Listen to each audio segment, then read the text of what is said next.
welcome along to the Property Academy podcast by Opus Partners. I'm your host, Tim Knight. And I'm Andrew Nicol. And today's show, we'll talk about the secret language of real estate agents, what they say versus what they really mean. Now, it's so funny. Sometimes it seems like real estate agents have their own secret language because it's the world of euphemism. it's like they've all got, I did what? The world of euphemism. Yeah, euphemism. That's when. What? And what do you do to explain what a euphemism is? It's when you say something, you use a word to describe something that's dressed up as something else. And I think that real estate agents have probably all got together and they've created this secret language of euphemisms because they all use the same words. And we're going to go through today and talk about the good ones, the bad ones, and what real estate agents really mean when they say things like cozy and close to nightlife. Now, Andrew, what's one of your favourite ones? So one of the standard ones you see all the time is a classic, and it's Renovators Dream. Now, Renovators Dream, that sounds good, doesn't it? Oh, it does. Now, we've gone through and found real listings, which we'll show you if you guys are watching on YouTube, but we'll describe it if you're listening on the podcast. Here is a property based in Hastings in the Hawke's Bay, and this one has been heralded as a renovator's dream, quarter acre with character, inquiries over 600. Character's another good one. Click on that. Now, Andrew, what? Just means it's old. No, I understand that. Let me ask you, what does this property look like? It looks like it's a renovator's dream. It needs someone to go in there and tidy it up a lot. Well, it's actually bloody awful. It's not that bad. No, look at this. You don't have lining around some of the doors. This is about as shabby as you get. The curtains are coming off. There's no lining Ever up since above. you moved into that fancy new apartment, you've become what's known in the industry as a snob, mate. Well, tell me what that's your euphemism for. But for you guys listening at home, this would not pass the healthy home standards. We've got lining ripped out from the walls so you can see the wood back in the walls and up in the roof. You do have a heat pump, but it's not great. Now, we're not saying that a real estate agent should never use the word renovator's dream, but really it's a code word for it's going to be a relatively cheap property and you're going to have to spend a lot of money doing it up if you're going to get any decent rental return. In fact, when you look at that door, Andrew, what we can see is light coming through there. I can imagine that there'd be quite a significant draft coming through there. Again, wouldn't pass healthy home standards. The next one that I want to talk about is one of my favorites as well, cozy. Now, Andrew, what does cozy mean? It means it's small. Yeah, it's often a polite word for that property's not that large. And I see here on realestate.co.nz, we've got... That's not cozy, that's a car park. Yeah, it's a cozy studio apartment in the heart of Wellington. Let's see how cozy it really is. 20 square metres. Yeah, it's about 20 odd square metres. Is that it? That's just one room? Yeah, that's it. So you've got a kitchen on the left-hand side, if you can call it that. We've got the bed right in the middle, and we've got a TV hanging above the bed. I'd be a bit worried about some of the earthquakes that happen in Wellington because that might pop on your head while you're sleeping. But it is certainly cozy, for want of a better word. So this is probably just, it's probably worth considering how much space you really need when you see something that is described as cozy. Now, Andrew, what's the next one on the list? I think anytime you hear the word potential or potential plus in this instance, so this is a property in Wellington, and if it's got potential plus, it too needs renovations. Okay, let's have a look at some of the photos and describe what you're seeing here. So I'm seeing this, the ocean. Yeah, no, it's a pretty impressive. That's a nice view. Yeah, it's an incredibly impressive view. They're going to be selling it based on that. And then what about the insides? So just an old dated property that just needs someone to go and tidy it up a little bit. It's nowhere near the same as the renovator's dream that we had in the first example, but this needs a bit of modernising. Yeah, we've got some 1970s or 80s colour choices there. It almost looks like you might have renovated it, Andrew, with the blue carpet and the yellow walls. It's almost like your first property, Buccleuch Street. Do you know that blue and yellow was all the rage at one stage? And I remember at Wilson's Road painting my room yellow and then doing a feature wall blue. Oh. Oh, those were the days. One thing that I'd just say about this specific property when we're talking about potential plus, I think it probably does have a lot of potential, but the floor plan is very odd. We've got the kitchen down one end of the house, We've got the dining room in the middle and the lounge over on the other side. It's not that bad. Well, yeah, but if you want to get to the bathroom from one of the bedrooms, you've got to walk right through the dining room that's odd. to go to go have a shower in the morning. Can you imagine, your mum's sitting there having breakfast and you're sneaking past dressed in a towel with your shirt off, Andrew, trying to get to the bathroom, So it needs to Why is my mum living with me? I thought she does. No, I'm talking about if you're a young'un again. Right. As you're sneaking through. And I think there is a bit of, if you were to use a euphemism, potential there to have a go at this floor plan. But often it means you are going to have to, again, spend some money in order to do it up. I like the fact that they've used a nice wooden floor on the bird's eye view rather than the blue carpet. Well, actually, that is one thing you've often got to look out for. If you see a 3D floor plan, it is definitely just an artist's impression. The property doesn't exactly look like what they've put into those 3D floor plans. Another one I often look out for is motivated seller, and I think this is probably a good one. The euphemism for motivated seller is often these guys have to sell their property. They need to find a buyer quickly. But it can be different things based on the context of the seller. So I've been looking at this property in the city centre of Christchurch in Canterbury, and the headline for this property is vendors departed. Now, when I've looked down and tried to find the word motivated seller, I found something really interesting. They said that the sellers of this townhouse are highly motivated to move on. They've recently separated. Wow.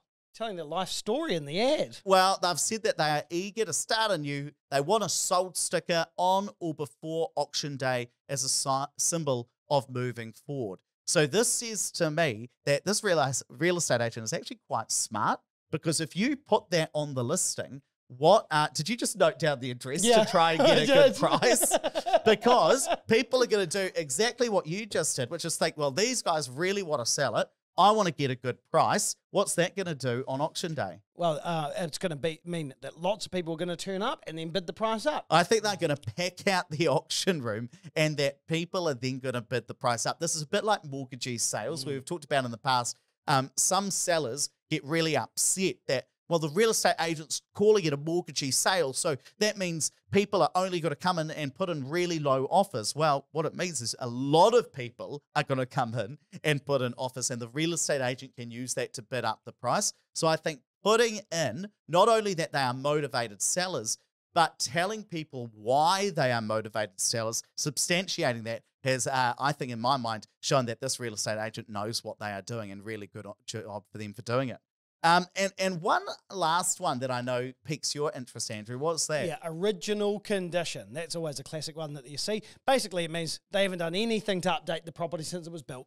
So we've found this property. I think this one might be in Napier as well. Yep, this is in Napier in the Hawke's Bay. And how would you describe this original condition, Andrew? I mean, it's nice and tidy. It just is old. So see that old heater in the corner there? Yeah. And we've got these lights. Sconces. Is that what they're called? Yeah. What's a sconcer for anybody who wasn't born in the 1980s? It's a light that fixes to the wall. Yeah, so I only know because I had to pay for some.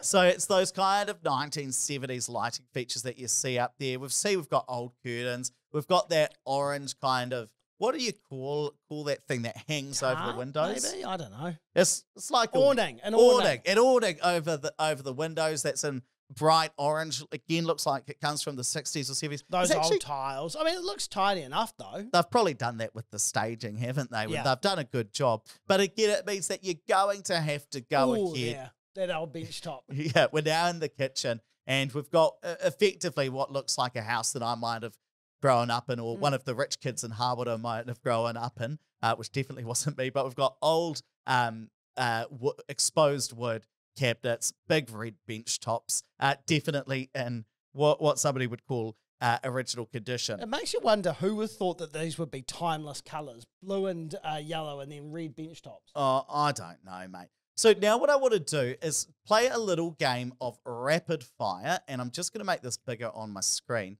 And I've got some euphemisms on the left, Andrew, and I've hidden the meanings. And what I want you to do is tell me what they really mean. The first one is shabby chic. What does shabby chic mean? I'm guessing it might be in need of some TLC.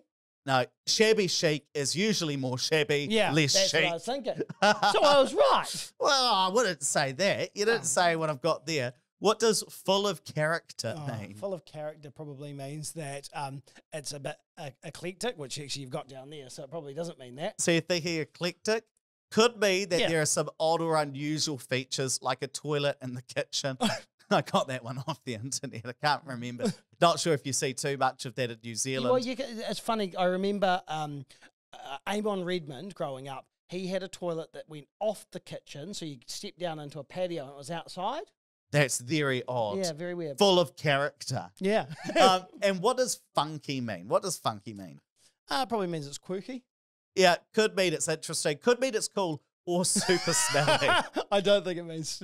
I don't know if agents would call it funky if it was just smelly. Well, I never know what an agent's going to say. What about eclectic? This is one of my favourites. I'm going to go with it's just weird. Weird layout. Yeah, random, haphazard layout, some odd finishes. And what about close to nightlife? What does that really mean? Loud.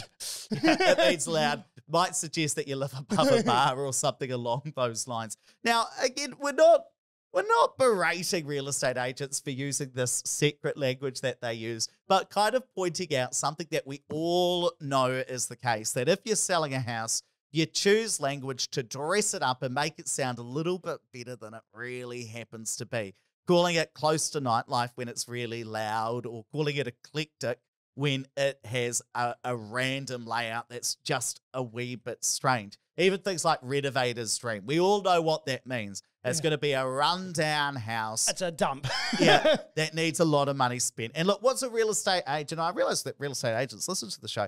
You know, what is a real estate agent trying to do? They're trying to sell a house. They're trying to spin things in the best light. And so we're having a bit of fun here, just pointing out what we already know, that sometimes these euphemisms really mean something else. Andrew, what do you think is your favourite buzzword all up?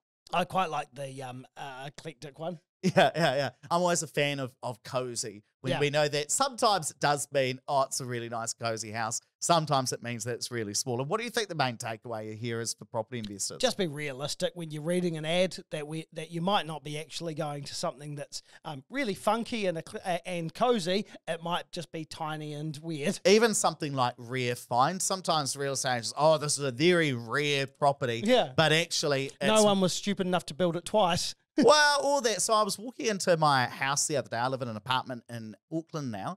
And I saw that one of the apartments were for sale. And it said, rare find, you know. And an apartment in inner city Auckland. Wow. And then I thought, well, this apartment block has 10 floors. And there's probably about, I'd say, 15 apartments on each floor at least. So you're talking about maybe 150 apartments. Is it really that rare? I mean, I think they're probably reaching it. The most funny thing about that is that particular real estate agent has pretty much sold every apartment in that building. Really? So if an apartment comes up for sale, usually he's the agent. I wonder if he says rare find each time. Well, to be fair, if you go on YouTube, you'll see all of his videos. So they're great videos. I think he's probably a very good agent. But I just thought, well, how rare is it if you're selling one of these, 3 times every 6 months or something like that? So we just need to look through some of these buzzwords when we're purchasers. Of course, when we're selling properties, we love it when they use buzzwords because they're trying to paint the property in the best light, and that's the nature of real estate. Right, let's wrap it up there, but please don't forget to rate, review, and subscribe to the podcast. Really does help us get the message out to more people. And hey, if you want to look at some of the properties that we've been talking about on the show and you're listening to the podcast, check out our YouTube channel. Just Google Opus Partners YouTube. It'll be the first thing that comes up.